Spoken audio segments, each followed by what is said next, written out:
মারামারি করছে, কাটাকাটি করছে, ঝগড়া বিবাদ করছে, মানুষ বানাইবেন এমনই তো করবে। আরেকজনের জমিনের ভিতর দখল দিবে, রেন্ডি করি গাছ লাগাই আরেকবার উড়ান বেড়ায় আন্দার করে লাইব, টাকা হাওলাত নিলে জনমের মতো ঘুরাইব, ফেরত দিত না। বুডের বাক্স লইয়া উঠা দিব দৌ, বুডের বাক্স লইয়া উঠা দিব। তো মানুষ বানানোর দরকার নাই। এই ওয়াজ যখন আমি সান্দিনা করছি, সান্দিনার সব মানুষ মাহফিলে দাঁড়াই গেছে, কই হুজুর আপনি এটা কি কইলেন? আমি কই কোনটা? 4-5 বছর আগে আর কি। আমি ওই কোনটা কইলাম? ওই যে কইলেন বুডের বাক্স লইয়া উঠা দিব তো। তবে এটা মিশা কথা। কই হুজুর এইরকম কথা এখন আর নাই। আমি কই নাই মানি? কয় বাক্স লইয়া দৌড়াদৌড়ি নেই। আমি কারা আছে তার কার নাই। দেখি আমি কই আছে তারা কয় নাই। শেষ পর্যন্ত কয়েকজন মুরব্বীর যে গেলাম, ও আমি দি কইতাছি বুডের বাক্স লইয়া দৌড়াদৌড়ি, তারা দি নাই কয়। কয়েকজন মুরব্বী হাসি দিয়া কয় হুজুর বাক্স লইয়া দৌড় দিব কিন্তু বুডে তো নাই। কারবার তো আগের রাত খোড়াই লইছে। আমি যেই বছর রাইতে বুড়ি হইলাম আপনাদের সহ আশ্চর্য তো। সকালবেলা আমি ঘুমেরতে উঠতে সেটা বুট দিতাম, যাইতেছি রাস্তাত গেছি, পরে হুজুর কই যান? আমি কই বুট কেন্দ্র। কই গিয়া লাভ নাই, গড়াই লইছে। আরবার হইয়া গেছে আপনার টাবুতই দিছে না, কারণ আপনার তো সিগনাল আপনি গেলে যাইতে পারবেন না, হবে না দিতে পারলে আমি 1 লাখ দিয়া কি থাকো না থাক গিয়ে হইতালে এই দিয়ে বেলা আর দিতে। আহারে মুসলমান, আহারে মুসলমান, আহ নাউজুবিল্লাহ বলবেন না। ফেরেশতারা বলছিল বানাবেন না, ওরা মারামারি করবে, কাটাকাটি করবে, ঝগড়া বিবাদ করবে, কি দরকার মানুষের? তাসবিহ তাহলিল পাঠ করার জন্য আমরাই তো যথেষ্ট। আল্লাহ তাদের বুদ্ধি যুক্তি শুনলেন না, মানলেন না। তিনি বুদ্ধিপূর্ণ জবাব দিয়ে দিলেন, ইন্নী আ'লামু মা লা তা'লামুন,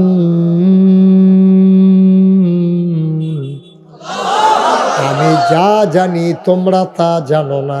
বলেন সুবহানাল্লাহ। মানুষ বানানো হয়ে গেল। এখন প্রশ্ন আছে, এই যে আল্লাহ মানুষ বানাইলেন, কেন বানাইলেন? কি কাজে লাগে মানুষ? আমি তো খেয়াল করে দেখছি আল্লাহর সৃষ্টিতে মানুষের কোনো ভূমিকা নেই।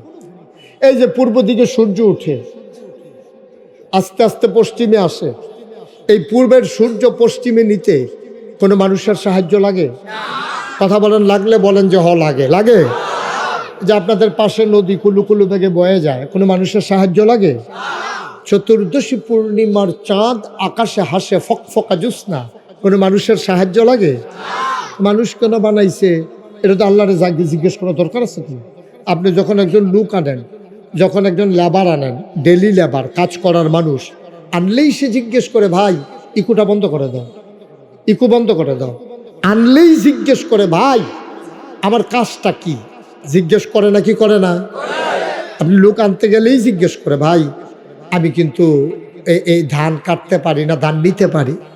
কিরে ভাই মাইকটা আমার একটু বিরক্ত করতেছে তো, মাইক ইকু বন্ধ করে দাও, আওয়াজ কমাই দাও।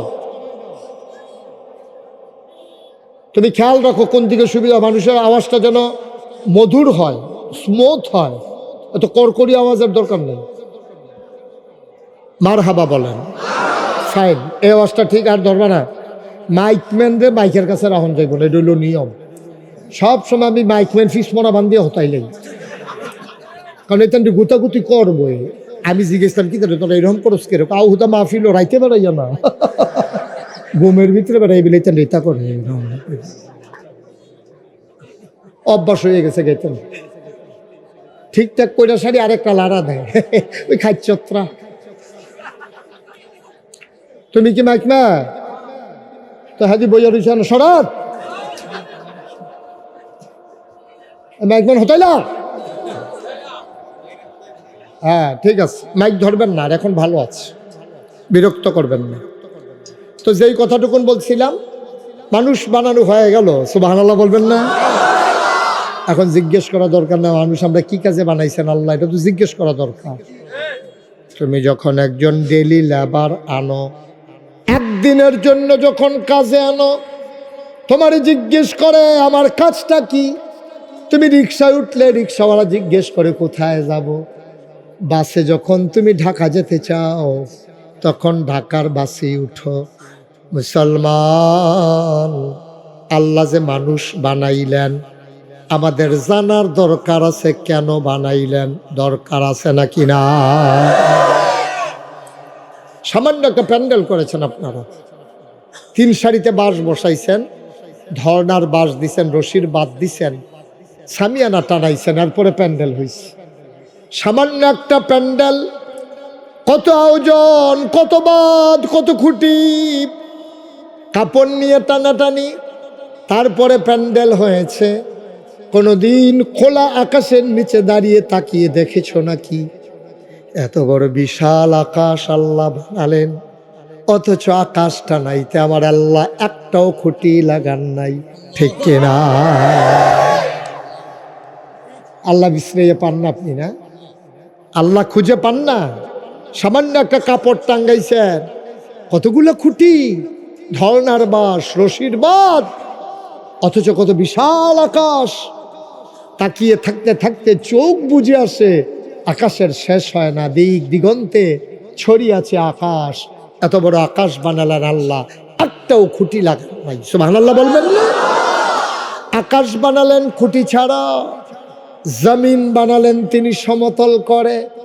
অবন্ধু, দুনিয়া যেন নড়ে চড়ে না উঠে, জায়গায় জায়গায় আল্লাহ পেরেক বসাই দিলেন। তুমি যদি বলো হুজুর পেরেক কই, আমি বলবো মাটির নিচে। তুমি যদি বলো পেরেকের মাথা কই, আমি বলবো খাগড়াছড়ি, বান্দরবন, ময়নামাটি, রাঙ্গামাটি ক্যান্টনমেন্ট ঘুরে ঘুরে দেখো, ওই যে দেখো পাহাড়। তুমি আমি বলি পাহাড়, আল্লাহর কোরআন বলে এইগুলাই পেরেকের মাথা। বলো সুবহানাল্লাহ। কোথাও আল্লাহকে মানুষের ব্যবহার করলেন না। আকাশ টানাইতেও মানুষ নাই, পাহাড় বানাইতেও মানুষ নিলেন না। তাজপুর থেকে 10 জন লোক যে তোমরা মাটি কাইতে একটা পাহাড় বানাই দিবা, এই জন্য কোনো লোক আল্লাহ হাওলাত নেন নাই। আমার কুমিল্লা থেকেও নেন নাই, আপনাদের থেকেও নেন নাই। তো লোকগুলো আসলো কোথেকে? পাহাড় হইল কেমনে? এখানে মানুষের সাহায্য নাই। শুধু কি তাই? কলো কলো ব্যাগে বয়ে যাওয়া নদী, নদীর ভিতরে পানি, পানির ভিতরে মাছ, নদীর কিনারে গাছ, গাছের ভিতরে ফুল, ফুলের পরে ফল, নারিকেল গাছের মাথায় ডাব, ডাবের ভিতরে শরবত, আখের ভিতরে রস। সুবহানাল্লাহ। সব আল্লাহ বানাইলেন, কোন মানুষের সাহায্য নিলেন না। গতকালকে আমার মাহফিল ছিল দাউদকান্দি, একেবারে দক্ষিণ প্রান্তে। মাহফিল শেষ করে আমি যখন ফিরে, মাইকম্যান দিয়ে কি করবেন? বাইরের মাইক বাড়াই দেন। বাইরের মাইক বাড়ানো আছে? আছে বলে বাড়ানো। আমি তো ভিতরে ভিতরে শুনতে পাচ্ছেন না আপনারা? কি কয় ভিতরে শুনতে পান? চিকিৎসা করান না কেন? ও মাইটা কি কয় ভিতরে বলে শুনতে পায় না? এই কি করবা করো, দাও দাও, পিওর বাহন দাও। এতে ওই মাইকম্যান যে সরছে যে এর লাগে মাইকে বোধহয় রাগ হইছে। কথা তো একটা মনে পড়ছে, এটা কি কইলিতা? কইলিতা? ওই মা এক মহিলা যে ভিক্ষা করতে গেছে, খেয়াল করে শুনেন, এক মহিলা যে ভিক্ষা করতে গেছে, তো লগে কুলের ভিতরে বাচ্চা আছে, তো বাচ্চা লইয়া গেছে ভিক্ষা করতো, বাচ্চা কানতে আছে। তো বাড়ির গৃহস্থ, বাড়ির মালিক কয় কি গো, এ বাচ্চা কান্নাকাটি করে গেলে কি করবেন? না আমি সামনেই আছি, আমি নৈরা সৈরে ওয়াজ করি, আমি বাইতো লড়ি। হ্যাঁ হ্যাঁ, ঘুমাইলেও লড়ি। মার হাবা কয় না, জোরে কয় না মার হাবা।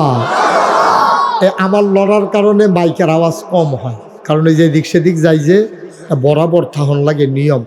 দেখি সামনের মাহফিল হয়তো দড়ি লইয়া কি আমার লড়ুন খাচ্ছে। আচ্ছা দেখি, বেশিরভাগ চেষ্টা করবো সামনাসামনি। আমি তো সবার দিকে তাকাইয়া তাকাইয়া আওয়াজ করি, আপনার দিকে তাকাইছি না আমি কয়েকবার। মার হাবা বলো জোরে। ওই ভিক্ষা করার জন্য কথা মনে আছে? ভিক্ষা করার জন্য মহিলা গেছে, বাচ্চা কান্নাকাটি করতে আছে। তো বাড়ির যে ভিক্ষা দিতে আছে সেই মহিলার মায়া লাগছে, আরে ছোট মানুষ কান্নাকাটি করে। তো জিজ্ঞেসে কান্দে কি এর লেগা বাচ্চাটা? কই দুগলা ভাত খাইবো এর লেগা কান্দে। তাহলে কইবা না তুমি আমরা কি একটু ভাত নাই বাচ্চাটা দেওয়ার জন্য? এমনি কান্দতে আছে বাচ্চা। তো মহিলা না ভাত দিছে, এখন বাচ্চা আরো কান্দে। কই কি গহন কান্দে কি এর লেগা? কয় আমারে সারা খায় না। আমার এই যে দেখছেন মজার কথাটা আপনি হারাই ফেলছেন। এই যে মজার কথা শুনছেন কি কইছি? কয় আমারে সারা খায় না, এই জন্য কান্দতে আছে। তখন কি করবার পরে মহিলারও দিছে আর কি। খুব খেয়াল মাইক মেনো এবারে সিন এবারে সারা বাজে না। মার হাবা কও জুড়ে মুসলমান। তাইলে আকাশ বানাইতে মানুষের দরকার নাই, জমিন সমতল করতে মানুষ নিল না, পাহাড় বানাইতে মাটি কাটার লোক নাই, কুলু কুলু বেগে বয়ে যাওয়া নদী কোনো মানুষের সাহায্য নাই, পূবের সূর্য পশ্চিমে উঠে কোনো মানুষ লাগে না, দক্ষিণের বাতাস উত্তরে নিতে মানুষ লাগে না। কেন আল্লাহ মানুষ বানাইলেন জানার দরকার আছে নাকি না?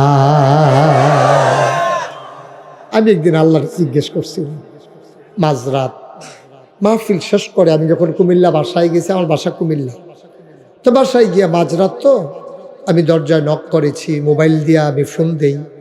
তো আমার বেগম সাহেব বুঝে যে এই ফোন ধরুন না, এই ফোন দরজা খুলুন না। তো ধরে না, কাইটা দেয়, কাইটা দিয়া দরজা খুলে। তা আমি ঢোকার পরে দেখি ঘুম আসতেছিল না, ঠান্ডা পানি দিয়ে উজু করে ভাবলাম একটু নামাজ পড়ি। নামাজ পড়ে সাজদায় গিয়ে জিজ্ঞেস করলাম, আল্লাহ আপনি যে মানুষ বানাইছেন কি কাজে মানুষ লাগে? আজকে আসার সময় দেখলাম পাখিগুলো ঘুমিয়ে পড়েছে, পশুগুলো আপন নিরে, গরুগুলো গোয়াল ঘরে, বাওয়ারিশ কুকুরগুলো নিরাপদ আশ্রয়ে, প্রিয়তম স্বামী প্রিয়তমা স্ত্রীকে নিয়ে ঘুমায়, ছোট্ট শিশু মায়ের বুকে মুখ রেখে ঘুমায়, কেউ জাগনা নাই। ও মাওলা রব্বে করিম, জানতে মন চায় তুমি কেন মানুষ বানিয়েছো? আমার আল্লাহ যেন আমারে ডেকে ডেকে কয়, বান্দারে ও বান্দা, বাড়ি থেকে কোরআন নাই, কোরআন খোলো, কোরআন পড়ো, কোরআন বুঝো। আল কোরআনের ভেতরে ১৩,০০০ বছর আগে আমি আল্লাহ বলে দিয়েছি আমি কেন মানুষ বানিয়েছি। বলো সুবহানাল্লাহ। আমি কোরআন খুললাম, কোরআন পড়লাম, কোরআন পড়ে পড়ে দেখি ১১৪টা সূরা। ও মুসলমান, সবচেয়ে বড় সূরা সূরা বাকারা, ২৮৬টা আয়াত, ৪০টা রুকু। আমি খুঁজে খুঁজে দেখি আল্লাহ কয়, ইয়া আইয়ুহান নাস, ও তাজপুরের মানুষ, জানতে চেয়েছ মানুষ কেন বানিয়েছি? শুনো শুনো শুনো, ইয়া আইয়ুহান নাস, ও মানুষেরা, জানতে চাও মানুষ কেন বানাইলেন আল্লাহ? ও বুদু, তোমরা ইবাদত করো। সুবহানাল্লাহ কয় না? এই কথা আমার না, আল্লাহর। আল্লাহ কয় ও বুদু, তোমরা ইবাদত করো। আমি বলি কার? কয় রব্বাকুম, যিনি তোমার রব। আমি বলি রব কে? কয় যিনি তোমার খালেক, যিনি তোমার মালেক, যিনি সত্তার, যিনি গফ্ফার, যিনি আইয়ুব, যিনি ওয়াদুদ। সুবহানাল্লাহ কয় না? ইবাদত করো ওই আল্লাহর। আল্লাযী খালাকাকুম, যিনি তোমাকে সৃষ্টি করেছেন, ওই আল্লাহর ইবাদত করো। ইয়া আইয়ুহান নাস উবুদু রাব্বাকুম, ইবাদত করো তোমার রবের। আল্লাযী খালাকাকুম, যিনি তোমাকে সৃষ্টি করেছেন। আমি বলি কে আমারে বানাইলো? তুমি আল্লাহ কোন সময় আমারে বানাইলা বুঝলাম না। আমার আব্বা আমার আম্মা যখন যৌবনবতী, যখন যৌবনদীপ্ত প্রাণ, সেটেল ম্যারেজ হয়ে গেল, বিবাহ বন্ধনে আবদ্ধ করিয়ে দেওয়া হলো। সমাজের মানুষ সবাই মিলেমিশে আনন্দ করে, স্বামী স্ত্রী তাদেরকে বিবাহ বন্ধনে আবদ্ধ করে দিল, মধুর বাসরে গেল, মধুর মিলনে লিপ্ত হলো। মেডিকেল সায়েন্স বলে, চিকিৎসা বিজ্ঞান বলে, ওই যখন তারা মেলামেশা করেছে, বাবার পিঠ থেকে, মায়ের বুক থেকে 2 ফোঁটা পানি সবেগে নির্গত হয়ে মায়ের ইন্টেন্সিভ কেয়ার, মায়ের সুরক্ষিত দুর্গ, মায়ের রেহেমের ভিতরে 2 ফোঁটা পানি একসাথে হলো। পিতার পানির ভিতরে থাকে শুক্রাণু, মায়ের পানির ভিতরে থাকে ডিম্বাণু। শুক্রাণু ডিম্বাণুর মিলনে জীবনের পয়দা হয়। আমারে আবার কে বানাইছে? আমার আব্বা আম্মার যদি বিয়ে না হইতো আমি কি মুস্তাক ফয়েজি আসতাম নাকি? আল্লাহ যেন ডাক দেয়া কয়, বান্দারে ভালোই তো কথা শিখছো দেখি, তোমার আব্বা তোমার আম্মা তোমারে দুনিয়াতে আনছে, এখন আমি যদি জিজ্ঞেস করি তোমার আব্বা আম্মারে কে বানাইলো? তোমারই যদি তোমার আব্বা আম্মা বানাই থাকে তাইলে তোমার আব্বা আম্মারে বানাইছে কে? তো আপনি বলবেন দাদা দাদি, দাদা দাদি রেখে বানাইলো। আপনি বলবেন আস্তে আস্তে উপরের দিকে যাবেন, শেষ পর্যন্ত আদম পর্যন্ত গিয়ে আপনি আটকে যাবেন। আপনি চমকে উঠবেন, আপনি থমকে দাঁড়াবেন, আপনি আশ্চর্যান্বিত হয়ে যাবেন, আপনি জবাব দিতে পারবেন না। এই জন্য আল্লাহ ডাক দেয়া কয়, আল্লাযী খালাকাকুম, কেউ তোমারে সৃষ্টি করেন নাই। তুমি যখন 2 ফোঁটা পানি ছিলা, 2 ফোঁটা পানি 1 ফোঁটা রক্ত হয়ে গেছে, রক্তের ফোঁটা গোশতের টুকরা হয়ে গেছে, গোশতের টুকরা আস্তে আস্তে প্রলম্বিত হয়েছে, নাক হয়েছে, চোখ হয়েছে, মুখ হয়েছে, কান হয়েছে, পরিপূর্ণ একটা মানুষের অবয়ব ধারণ করেছে। ও মানুষ, তুমি তো জানো না মায়ের পেটের ভিতরে তুমি বড় হচ্ছ, তোমার খাবারের দরকার, তুমি খাবা কি তোমার বাবাও জানে না, তোমার মাও জানে না, ঠিক কিনা? বাবা মেলামেশা করে চাকরি করতে আছে, আম্মা রান্না বান্না করতে আছে, বাপেরও খবর নাই, মারও খবর নাই, বাচ্চা যে বড় হইতেছে খাবে কি? আল্লাহ ডাক দেয়া কয়, বান্দা তোর আব্বারও দরকার নাই, তোর আম্মারও দরকার নাই, বান্দা খাবে কি? বান্দা আমার, চিন্তাও আমার, ঠিক কিনা? বান্দা কার? কথা কয় না কার? বান্দা আমার। বান্দার লালন পালন করা, খাবার দাবারের ব্যবস্থা করা, চিন্তাও আমার। কি আল্লাহ? কেমন আল্লাহ? মায়ের নাভির সাথে সন্তানের নাভির কানেকশন লাগাই দিলেন, মায়ের মাসিকের রক্ত বন্ধ করে দিলেন, তিল তিল তিল তিল করে সেই রক্ত সন্তানের দেহে যায়। আহারে বান্দা, তুমি আল্লাহ চিনো না, আল্লাহরে বুঝো না, আল্লাহ কারে কয় জানো না। তুমি দুনিয়াতে আসবা, পেটের ভিতরে রক্ত খেয়েছো, এখন দুনিয়াতে আসবা, খাবা কি? মাছের ভিতরে বিষ, পাঙ্গাস মাছ খাইবা, যেই খাবার বানায় সব বিষ, ফার্মের মুরগা খাইবা আরও বিষ, বাতাসের ভিতরে অক্সিজেন, গাভীর দুধের ভিতরে চিংড়ি মাছ। এটা আশ্চর্য না? বাতাসে বিষ এটা বুঝছেন, গাভীর দুধের ভিতরে চিংড়ি মাছ এটা বুঝেন নাই না? এক লোক যে দুধ কিনতে গেছে, গিয়া সেটা দুধ কিনে আনছে, গাভীর দুধ আইনা, সেটা যখন চুলার ভিতরে বসাইছে চিংড়ি মাছ লাভ দিয়ে উঠছে। এই দুধ যখন একটু গরম হয়েছে, চিংড়ি মাছ লাভ দিয়েছে, পরে মহিলা তো খুব ভয় পাইয়া গেছে, দুধের ভিতরে চিংড়ি মাছ, ঘটনা কি? মহিলা ওনার স্বামীরে ডাক দেওয়া কইছে যে আপনি কই থেকে দুধ আনছেন? দুধের ভিতরে তো চিংড়ি মাছ লাফায়। কয় দাও দুধ। বালতিতে করে দুধ নিয়ে আবার ওই গৃহস্থের বাড়িতে গেছে, ইয়া কয় ভাই তুমি কি দুধ বিক্রি করো? দুধের ভিতরে তো চিংড়ি মাছ। ভাই এটা নিয়ে আবার আশা লাগে, দুধ এখন ফেনা খায়, ওই ফেনার লগে বোধ হয় চিংড়ি মাছ শুদ্ধা খাইয়া ফেলাইছে। দুধে যে ফেনা খায়, এরপরেও কয় না যে একটু পানি দিছিলাম। ওই ফেনাওয়ালা পানি দিতে গিয়ে যে চিংড়ি মাছ শুদ্ধা ডাইলা দিছে এই খবর তো নাই। কয় দুধে ফেনা খায়, ফেনার লগে চিংড়ি মাছ খাইয়া দিচ্ছে। কি খাবে বান্দা? পাঙ্গাস মাছের খানার ভিতরে বিষ, ফার্মের মুরগির ভিতরে বিষ, বাতাসের ভিতরে ওই কয়লার কালো ধোয়া, গাড়ি মোবিল পেট্রোল আর ডিজেলের কালো ধোয়া, ইটের ভাটার ধোয়া। বান্দা শ্বাস নিবে কেমনে? বান্দা খাবে কি? বান্দা যাবে কই? এই বান্দা তো মরে যাবে। আল্লাহ কয় চিন্তার দরকার নাই, ওই মায়ের গর্ভ থেকে যখন আসবে আমি খাবার রেডি করে রেখে দিয়েছি। এবার বান্দা দুনিয়াতে আসবে, আল্লাহ মেহমানদারির ব্যবস্থা করে দিলেন মায়ের বুকের ভিতরে, প্যাকেট করে আমার আল্লাহ মায়ের বুকে খাবার রেখে দিলেন। বলো সুবহানাল্লাহ। এই মেয়েটার বিয়ে হয়েছে 10 বছর, বুকে দুধ আসে না, কিন্তু যেই মাত্র বাচ্চা পেটে আসছে আল্লাহ ঠিক ঠিক দুধ পাঠাই দিছে। সুবহানাল্লাহ বলবেন না? এটা বাচ্চার রিজিক, এটা কার রিজিক? আর আমার মায়েরা কত নির্মম, কত নির্মম, এই বাচ্চাকে দুধ না খাওয়াইয়া ওই ডিব্বার দুধ খাওয়ায়। আহারে মা বুঝে নাই কিয়ামতের ময়দানে সন্তান যদি দাঁড়াই যায়, আম্মা তুমি আমার 2 বছর বুকের দুধ খাওয়াই নয়, জবাব দাও তাহাজ্জুদ কাজে লাগবে না, নফল নামাজ কাজে লাগবে না, মা বাচ্চাকে দুধ খাওয়াইলো না কেন? বাচ্চার আদালতে মা আসামি হয়ে যাবে আল্লাহর দরবারে, ঠিক কিনা বলো? তামাশা শুরু করছেন না? মনে করছেন আপনি নামাজ দিয়ে পার হয়ে যাবেন? কত নামাজই দেখবেন ধরা খাইয়ে লিছে, কত রোজাদার দেখবেন গামছা লাগিয়ে নিয়েছে কোমরের ভিতরে, খাইছে ধরা।